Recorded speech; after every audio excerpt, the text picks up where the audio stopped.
Just up the road from where they had spotted the group the day before, Scott finds the same group on the side of a small mountain.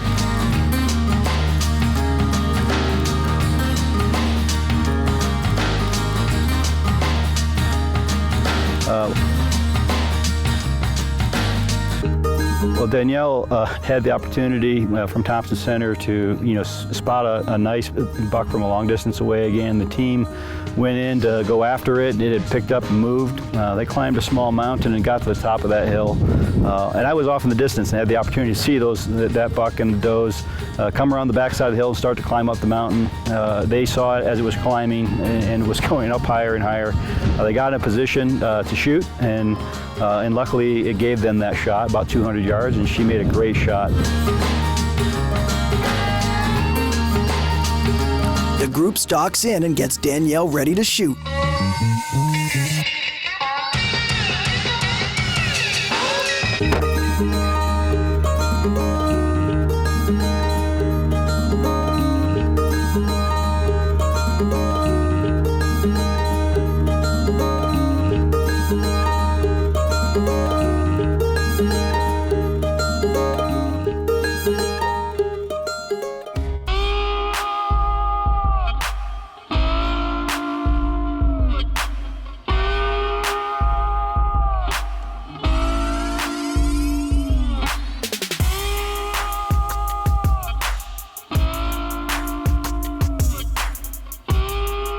Danielle makes her shot, and they start tracking down her buck. But after a while of tracking and not finding him, they decide to return to the start and retrace their steps.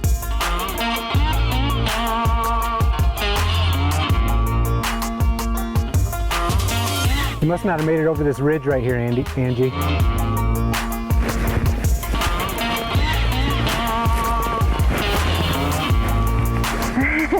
Got him? You see him? Once they get back to where Danielle made the shot, she finds her buck about 15 yards away. Well, we walked right by him. Right on the other side of the tree we walked. So he just came right up over the top and died as soon as I see the last thing we saw. Well, and you then probably took one step and fell over there. Yep. And we just assumed he went over the top and he was just falling over. So yeah, you're right. We walked right on the other side of on the other side of the dead log. Yep. The dead log. Dead tree. Dead tree. I guess it's already a log, huh? Let's go get a look at him. Boy, you got dark horns. Big little dark horns. Nice. Yeah. Yep. Nice. Look at that. Here, let me take this. Good. Give me that.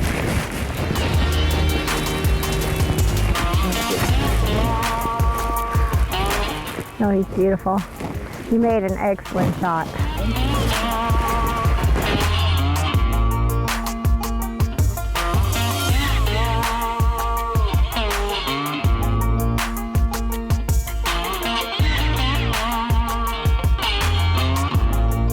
And luckily it gave them that shot, about 200 yards, and she made a great shot, hit that mule deer, and then it died on the top of the mountain. And we had to climb out here in Wyoming quite a ways to go get it, but that was a pleasure and a great specimen again.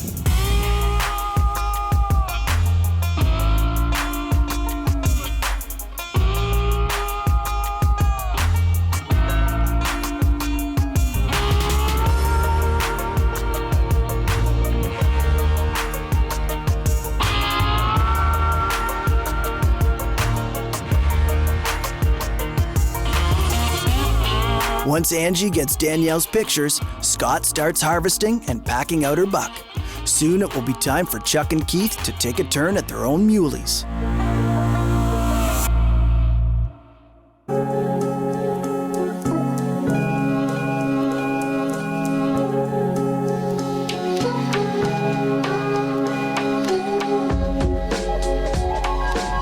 We had a great time here with Scott and Angie Denny, hunting on with the Life, the crew at the Life, and staying at the Flying V Lodge.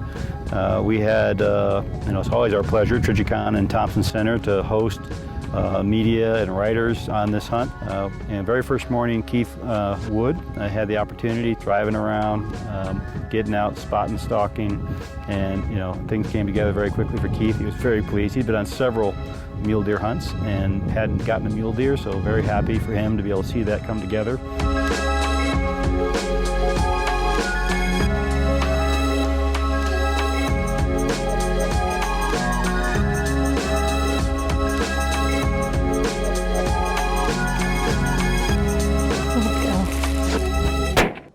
Dropped him.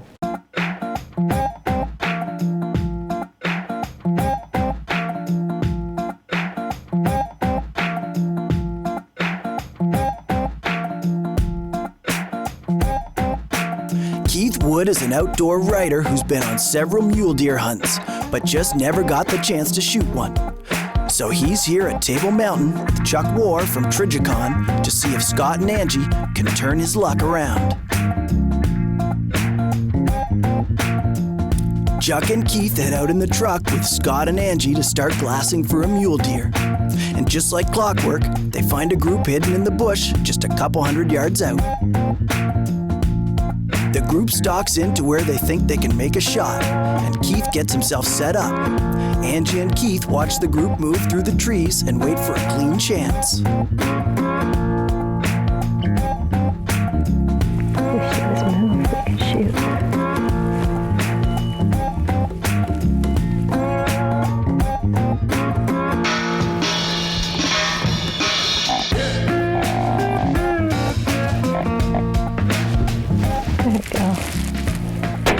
Dropped him. And that's what the 6.5 does.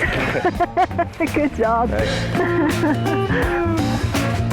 Once they saw that the buck was down, they started their hike towards him. Keath made a great shot, and it was time for some pictures. That's what I like about the deer up here in this area. The dark horns like this. Oh.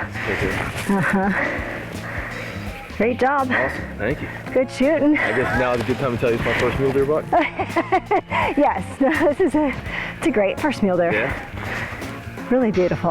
After Keath was all packed out, it was Chuck's turn to harvest a mule deer.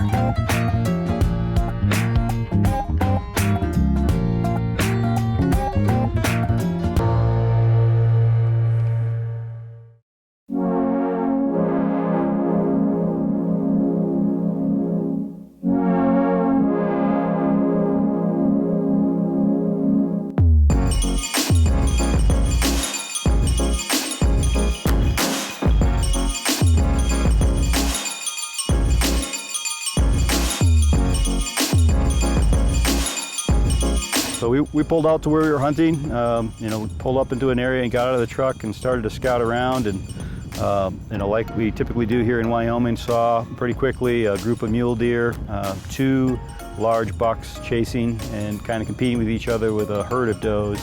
And Scott and Angie, of course, came up with a plan, lead us across the field, down through a river valley and up to an edge, and got us about 300 yards from where the mule deer were going to climb up into the mountain. When we finally spot a group of mule deer, we always make a plan on how we're going to stalk in. We got all set up with the Thompson Center rifle and my AccuPoint, and had a great opportunity to harvest that mule deer. About 300-yard shot, so very pleased to make that shot and harvest a great deer. Chuck Wahr is with Scott and Angie at the Flying V Lodge to hunt for mule deer. He's been glassing in the truck and spotted a nice group that he wanted to try and stalk, so the group made their way in. They just have to get over a couple of fences and through a bit of rough terrain to get to where they can make a shot. Chuck is all set up, but the buck just isn't cooperating. He keeps getting behind trees and Chuck just can't get a clear shot. But when a doe walks in behind him, Scott figures the buck will follow her and give Chuck his chance. You hit him. What I love about Table Mountain Outfitters is they're real hunters. I mean, first, it's not a TV show. It's not made up. It's actually an outfitting group that comes out and harvests animals and takes us out to really chase after record-size mule deer. So, and they have a great time doing it. So every time I've been here now, it's been a wonderful experience. It's been great for Trijicon, and for me personally, I've harvested 2 great mule deer while hunting. Great shot, Chuck. That was a tough one, and you nailed it. Congratulations. And a big congratulations to Keath also.